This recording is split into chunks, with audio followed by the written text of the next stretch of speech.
Tebu adalah tanaman yang digunakan untuk produksi gula dan diolah menjadi minuman tebu. Produksi tebu di Indonesia cukup besar dan dengannya ampas tebu yang dihasilkan. Di Indonesia, total produksi tebu adalah sekitar 24,5 juta ton dengan jumlah ampas sekitar 0,76 juta ton. Sayangnya, sebagian ampas tebu hanya dibuang saja. Bang, setelah tebunya diperas, bagaimana? Ya, kita kan peras langsung dijual sama orang, pembeli. Baru? Ya udah jual, nanti ampas kita buang ke goni aja gitu aja. Oh, Nggak ke mana-mana, gitu aja. oke. Karena itu, kami ingin mencari penggunaan alternatif ampas tebu daripada membusuk begitu saja. Saya Audrey Dan saya Justin, dari SMA Swasta Santo Nicholas School, Medan. dan kami akan menjelaskan penelitian kami berjudul Efektivitas Ampas Tebu sebagai Material Isolator Panas. Material berserat seperti rock wool dapat menjebak udara di antara seratnya. Hal ini dapat mencegah perpindahan panas melalui konveksi gas dan konduksi gas. Karena ampas tebu terdiri dari serat, maka ampas tebu juga dapat melakukan ini. Tetapi, kita perlu mencari cara untuk merekatkan serat ampas tebu dengan baik. Karena itu, penelitian kami ingin menjawab dua pertanyaan. Pertama, bagaimana cara tepat memadatkan dan membentuk ampas tebu? Dan yang kedua, bagaimana efektivitas ampas tebu sebagai material isolator panas? Untuk menjawab pertanyaan pertama, kami bereksperimen dengan bahan perekat seperti lem atau kalsium oksida. Kalsium oksida merupakan bahan mortar kapur yang digunakan sejak zaman Mesir kuno. Kalsium oksida bereaksi seperti berikut dan mengeras menjadi kalsium karbonat. Campuran kemudian dicetak dalam wadah dan diberi tekanan agar membentuk lempengan. Untuk menguji efektivitas ampas tebu, kami menggunakan wadah styrofoam seperti ini. Air panas diletakkan di dalam wadah dan diukur penurunan suhunya. Kami melakukan 4 jenis percobaan, yaitu dengan tutup ampas tebu, dengan tutup styrofoam, dengan ketebalan yang sama, tanpa tutup sebagai kontrol, dan tanpa wadah.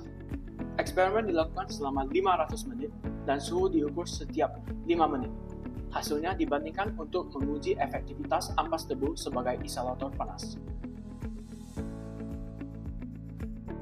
Kami menemukan bahwa cara terbaik untuk merekatkan ampas adalah menggunakan kalsium oksida dan air. Kami menggunakan rasio kalsium oksida air ampas tebu sebesar 14:7:2. Hasilnya lempengan kokoh dan tidak mudah patah. Sebelum itu, kami menggunakan rasio lain atau dengan lem saja, tapi gagal karena mudah patah atau terlalu lembek. Untuk hasil uji coba efektivitas ampas tebu, grafik ini menunjukkan penurunan suhu untuk keempat jenis percobaan. Dapat dilihat bahwa tutup ampas tebu dapat bersaing dengan tutup styrofoam sebagai isolator panas. Setelah 30 menit, air dalam wadah bertutup ampas tebu turun dari 90 derajat Celcius menjadi 7,5 derajat, sedangkan air dalam wadah bertutup styrofoam menjadi 71 derajat. Pada wadah tanpa tutup, suhu turun hingga 57,5 derajat, sedangkan pada percobaan tanpa wadah, suhu turun hingga 57 derajat. Setelah 500 menit, air dalam wadah bertutup ampas tebu turun menjadi 29 derajat, dan dengan tutup styrofoam menjadi 30,5 derajat. Sementara itu, air pada kontrol sudah mencapai suhu 27 derajat dalam waktu 325 menit. Laju penurunan suhu yang seimbang dengan styrofoam sepanjang eksperimen menunjukkan ampas tebu adalah material isolator panas yang baik.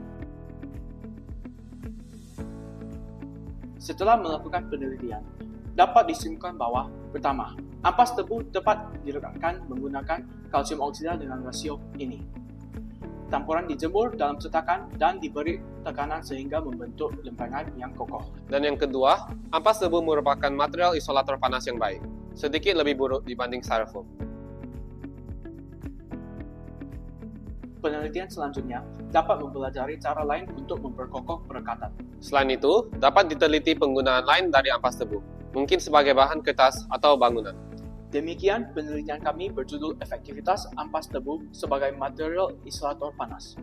Terima kasih atas perhatiannya. Kami Audrey dan Justin dari SMA Santo Nicholas.